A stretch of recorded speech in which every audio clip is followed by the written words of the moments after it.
Welcome to Monivision and Modelines. My name is Timothy Lattis, and this is the Neokino Graphics channel. This talk is about trying to come up with a fixed virtual resolution for a project that bridges between a bunch of different configurations. First configuration are 15 kHz CRTs, so need to either support 240p or a form of 480i. The next is 15 kHz PVMs and BVMs that have the 16:9 toggle, so I'll need both a 4:3 and a 16:9 aspect. The next is VGA CRTs. These can easily do 480p. Effectively, I want to use all my home CRTs. And I also need to use modern displays for regular customers, like the Steam Deck screen, 1280 by 800, hopefully without scaling, and then 1080p, 1440p, and 4K. In these cases, I will be using CRT scaling via a shader. But first, let's talk about some CRT background. With CRTs, there's a challenge of overscan. Overscan are the pixels that are outside the visible rectangle on a CRT. CRTs use overscan to lie to the eye. They use a good edge from the display end to hide the distorted projection of the electron beam. Variable amount of overscan was the norm. TVs had much larger overscan than that was typical with the VGA CRT, so devs used what was called the tidal safe zone. Some modes used to limit overscan, for instance 304 by 224 instead of 320 by 240. The concept here was to push more of the overscan into the blanking. If we look back at common arcade resolution, PCB Junkie has a great list where he's itemized the ones that were in MAME. Most common was 256 by 224. It seems more common to optimize down vertical overscan than to optimize for horizontal overscan. Also, not as many games kept the progressive scan while maximizing and expanding horizontal resolution, and thus moving to really highly non-square pixels. For example, the 512 by 240. Another topic we should talk about is the 15 kHz and the different options. There are three. This is classic NTSC at roughly 30 Hz. This would be known as 480i. Get roughly 480 lines at 30 Hz, depending on overscan. However, these are double strobe frames. First it does the even fields, and then the odd fields. There's no real reason to ever do this. Friends should never let friends do 30 Hz. The next is the popular option that everybody liked to use in the pixel sprite consoles, 240p at 60 Hz. You get roughly 240 lines, depending on overscan, and this is only showing one field, so every frame it resets the field. The next option is to bump it up and actually use interlacing. This option would be alternating line strip 480p. So even frames would only get even fields, and odd frames would get odd fields. This is the best option for 3D graphics. Another thing to think about is physical phosphor behavior. So the mass phosphor does not act like a pixel. There can be surface variation inside the mass phosphor. For instance, in the yellow square here, you're seeing the scan line light up only part of the phosphor. And thus phosphor dodge pitch is not strictly to the display resolution. It's a lot more complex than that. As for OS configuration, at some point Windows changed. It tried to use only peak resolution with the GPU or the panel doing the resampling. So setting mode lines with, say, an AMD or NVIDIA GPU became a nightmare. In some respects, it's best to just exit Windows at this point, and luckily Linux still supports mode lines very easily. If you're not familiar with what a mode line is, it's the setting that determines resolution on a CRT. Mode lines have two groups, one for horizontal and one for vertical, of 4 numbers. The 4 numbers are the displayed region, the sync start, the sync end, and the total, which gives the final blanking amount. You'll notice in this case there's 2 sets, and the mode line on the screen there is a 960 by 540 running at 90 Hz. I like to do a safety check on my mode lines. Just look at the mode line output, the comments. Make sure that the H-sync, the V-sync, and the dot clock are in the range of the specs of the CRT. Using mode lines on the Steam Deck, for instance, is extremely simple. What I do is I run in desktop mode and I build a shell script. The shell script is just a simple bash shell script that adds the modes using xrandr. And I use the CVT command on the command line to generate the mode line. Then copy the mode line into the file and then edit it. And then at the end, you can use xrandr to change the output. You'll notice here that it says DisplayPort -0. That is the HDMI output on the dock. Now let's go through some experimental setups. I like to learn by using, and I made a lot of mistakes. First one was Steam Deck to a PVM at 240p. I used a 640 by 480 mode line. and I connected the Steam Deck dock to an HD Fury Nano, to a GBSC, to an Extron, to a PVM. Yeah, it's quite the complicated setup. The GBSC is doing a 480p to 240p via line stripping. I didn't like this setup for many reasons. Another thing I tried was looking at PS5 output, in this case ratchet videos, downsampled to 480p, and then line stripped to 240p. I didn't actually connect the PS5 here because it's quite a complicated setup to get this far. The PS5 doesn't output 480p. This was good enough for a simulation, and the output is absolutely horrible. Doing 640 by 240 and 16 by 9 is likely not going to work that well. And note in this case I was running on a PVM via a 16 by 9 toggle, so I was getting 240 lines in that 16 by 9 aspect instead of getting, say, letterbox. Back in Windows, I was having trouble working around various issues, such as the AMD driver having a minimum line count. In this case, I was using a 16-inch 4x3 VGA CRT. The Windows AMD driver was requiring greater than or equal to 400 lines. So there was no way I could do a 608 by 224 by 120 Hz mode, even though the CRT and the HDMI to VGA connector could do it. So I tried emulating it by rotating the CRT into a portrait configuration, doing 608 lines instead of 224 lines, and placing it in a 4x3 letterbox inside this 3x4 aspect screen. I thought this was an amazing idea, but it failed hard in practice because at 608 lines, the scan lines blur together, and then the other axis shows its low res and gets boxy. So there was no way to win this one. However, running in Tate 3x4 mode with a letterbox 4x3 with less lines actually did work out pretty interestingly. I could run 400 by 400 at 120 Hz, and I could emulate a 400 by 224 mode this way. And the scan lines are still visible in this case, but of course they're along the wrong axis. So it almost looks more like an Aperture grill. You could also run 400 by 300 emulated this way, and it looks much better. You get more square pixels, but 300 lines is beyond the 15 kHz arcade, what you could do in progressive, so there was no back portability, so I didn't end up using it. So you might ask, why try 608 by 224? What's special about that resolution? And 304 by 224, that was a common arcade resolution. It was a peak res for almost square pixels without too much waste in the overscan. Those displays that could do that configuration could also do 608 by 224, basically doubling the horizontal resolution. And there were systems that did amplify the horizontal resolution, maybe not quite double. For example, PGM1 would be running in 448 by 224. And that higher X resolution did help substantially for dithered pixel art. So I also tried watching some downsampled movies in this configuration, the Tate configuration. For example, the Dune 2 trailer pictured here. I tried various resolutions, including 224p and 240p, and I came to the conclusion. It's no surprise that PS2 and GameCube went from progressive to interlaced to double the resolution. Vintage Arcade had pixel-placed sprites, and none of the Nyquist issues with subpixel motion. At the dawn of the 3D era, it introduced a new need for double the resolution, just to gain back the clarity for arbitrary motion, because now edges are no longer pixel snapped. Thus, if you're going to run 15 kHz with filtered 3D graphics, 608 by 448 is probably the minimum that you really need. And in this configuration, you would be running 480 or 448, for example, native on the VGA, but then run it interlaced on the arcade CRT.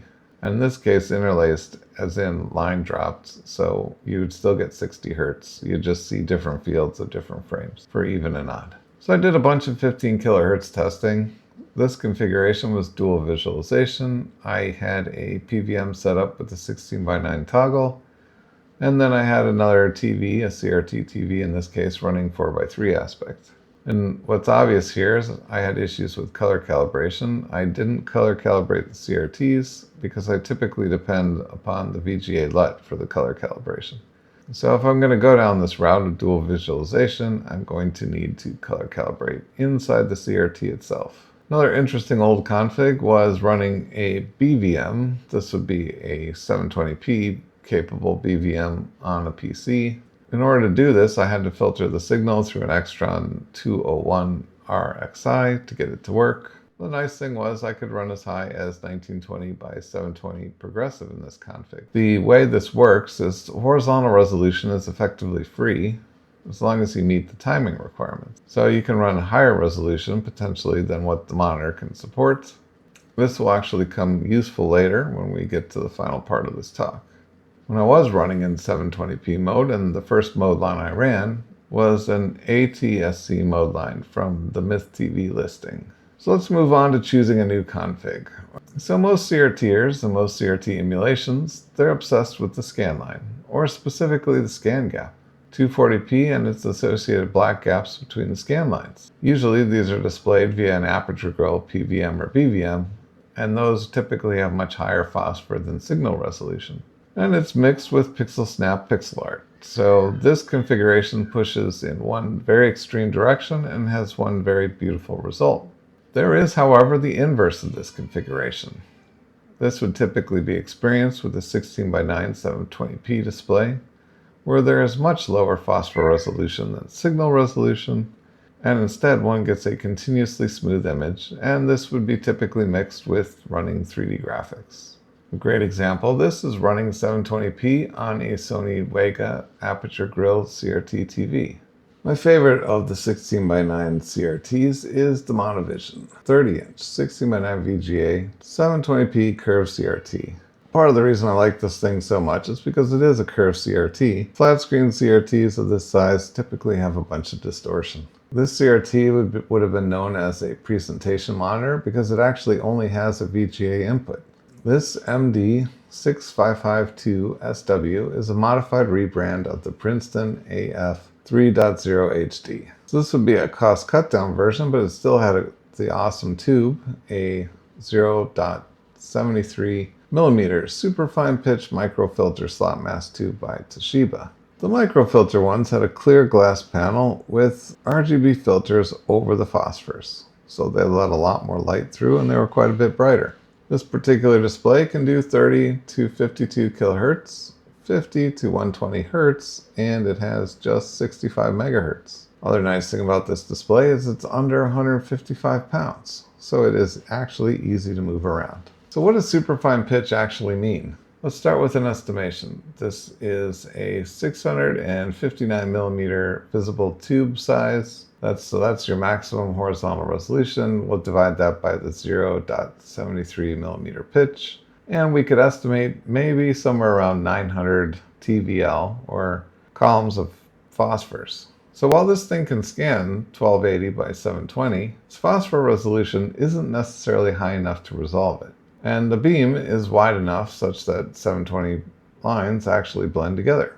And note, phosphor resolution is not strictly resolution. It's just the mask that goes over the actual signal. And yet, a pixel is not a square, and the results are amazing for video and for real-time graphics, and simultaneously not that great for wall text. So you might ask, why do 720p CRTs look amazing for video? And we could try to find a mathematical reason, such as looking at Nyquist-Shannon sampling theorem. So for a digital sensor to reliably reproduce an analog signal, the analog peak must be half the frequency of the digital signal's Nyquist. Thus, a 1280 display would have 640 Nyquist cycles. These cycles would be aligned with no phasability, meaning they would be up and then down, and so on. This would support 320 analog cycles. Analog as in you can have variable phase. And thus a 720p moving image free of moire and free of aliasing would have closer to a 640 by 360 peak frequency detail. And our 900 TVL is still great for that. So one thing we should do is we should expand on this concept of frequency. And we should talk about a very simple example. A single pixel fence, meaning the fence posts are single pixels in width, and what happens in motion. So if we look at the bottom here, we have fence posts that are aligned to pixel centers, and you see a white and black, white and black, white and black pattern. However, if the fence post starts moving with subpixel motion, once the post gets aligned to a pixel edge, the fence is now a wall. Everything blends together. So PC graphics Those standards basically are cheating. They're providing some variable edge sharpness that is only possible at Nyquist and beyond, but do so at a compromise of aliasing and temporal flicker.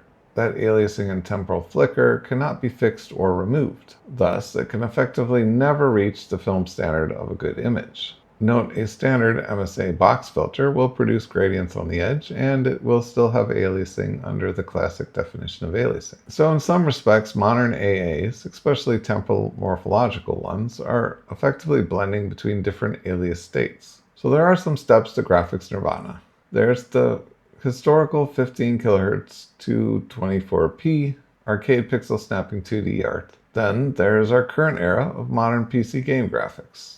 Our current era of too expensive to render, add DLSS and FrameGen brings the YouTubing of graphics, effectively an erosion of pixel quality that the industry can never climb out of. The next step, which PC graphics will effectively never get to, is the CG film graphics. CG film graphics standard is an 100% alias-free and moire-free graphics.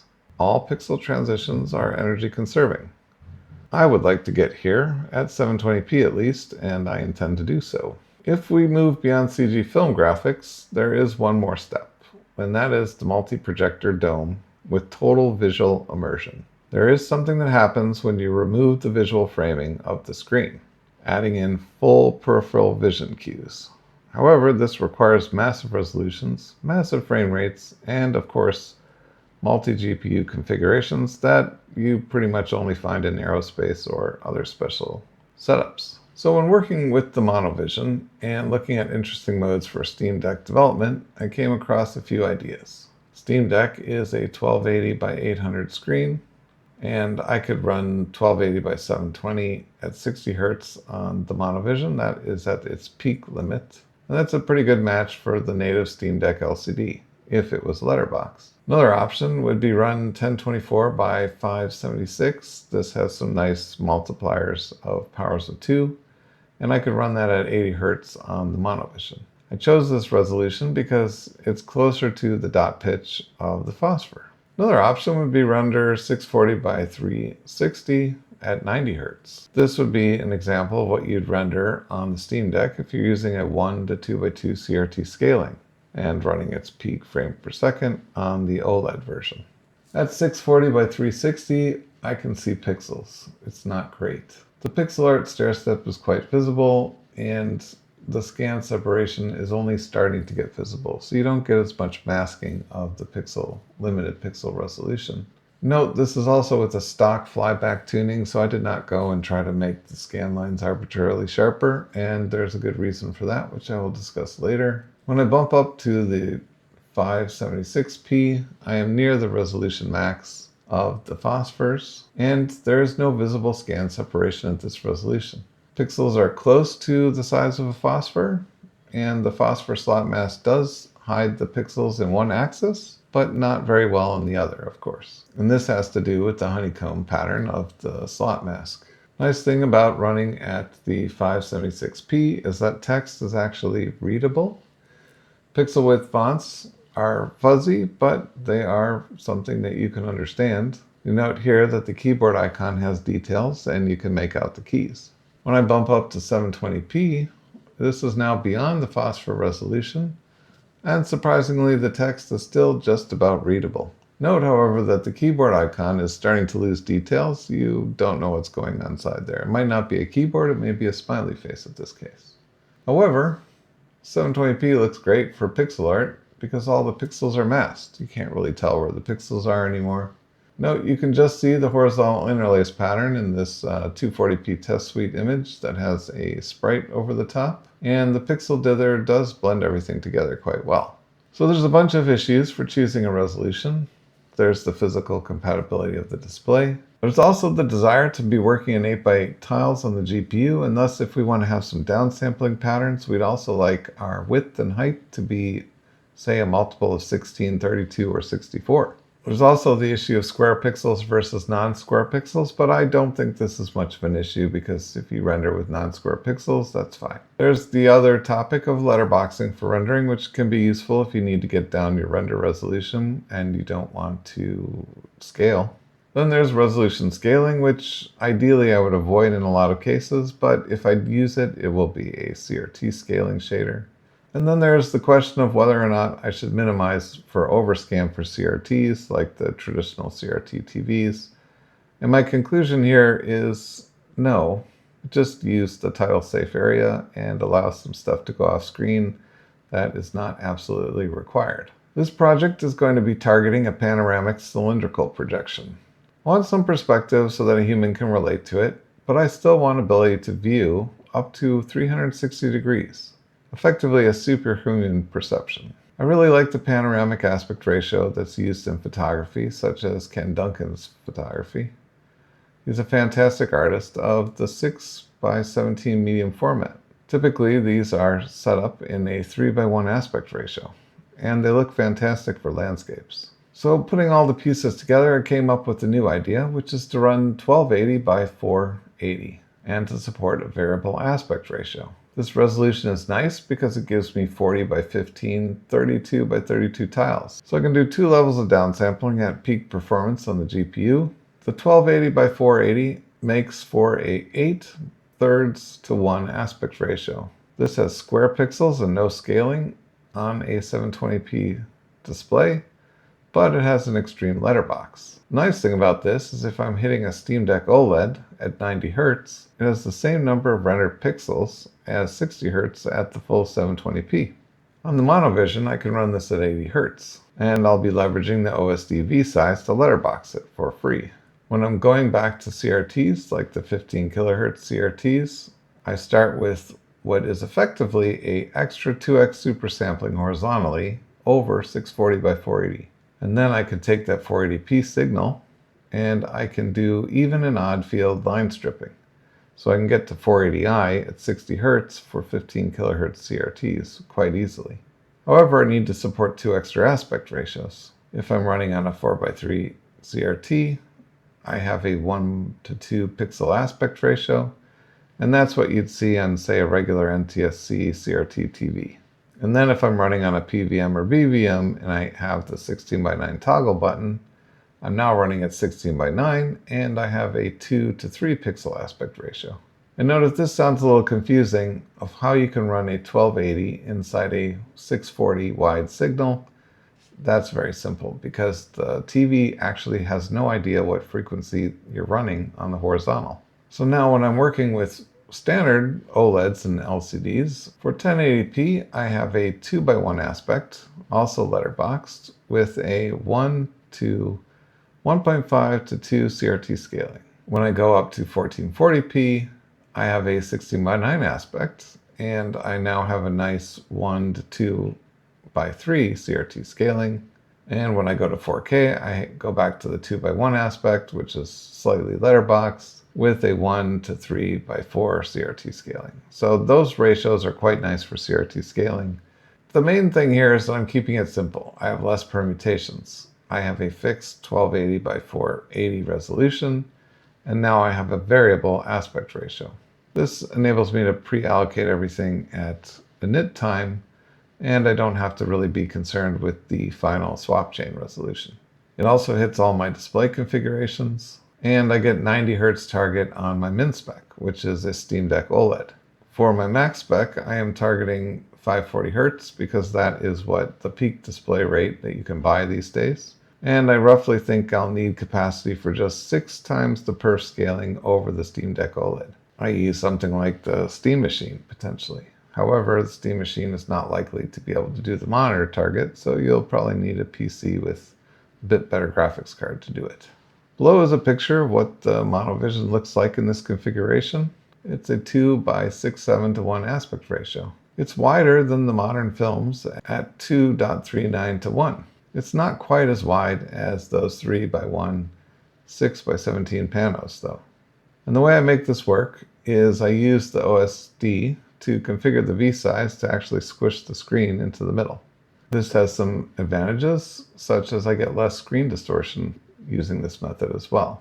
And it lets me get up to 80 Hz. So there's flicker-free graphics, and it has great motion clarity. So we're going to leave it here, and more next time.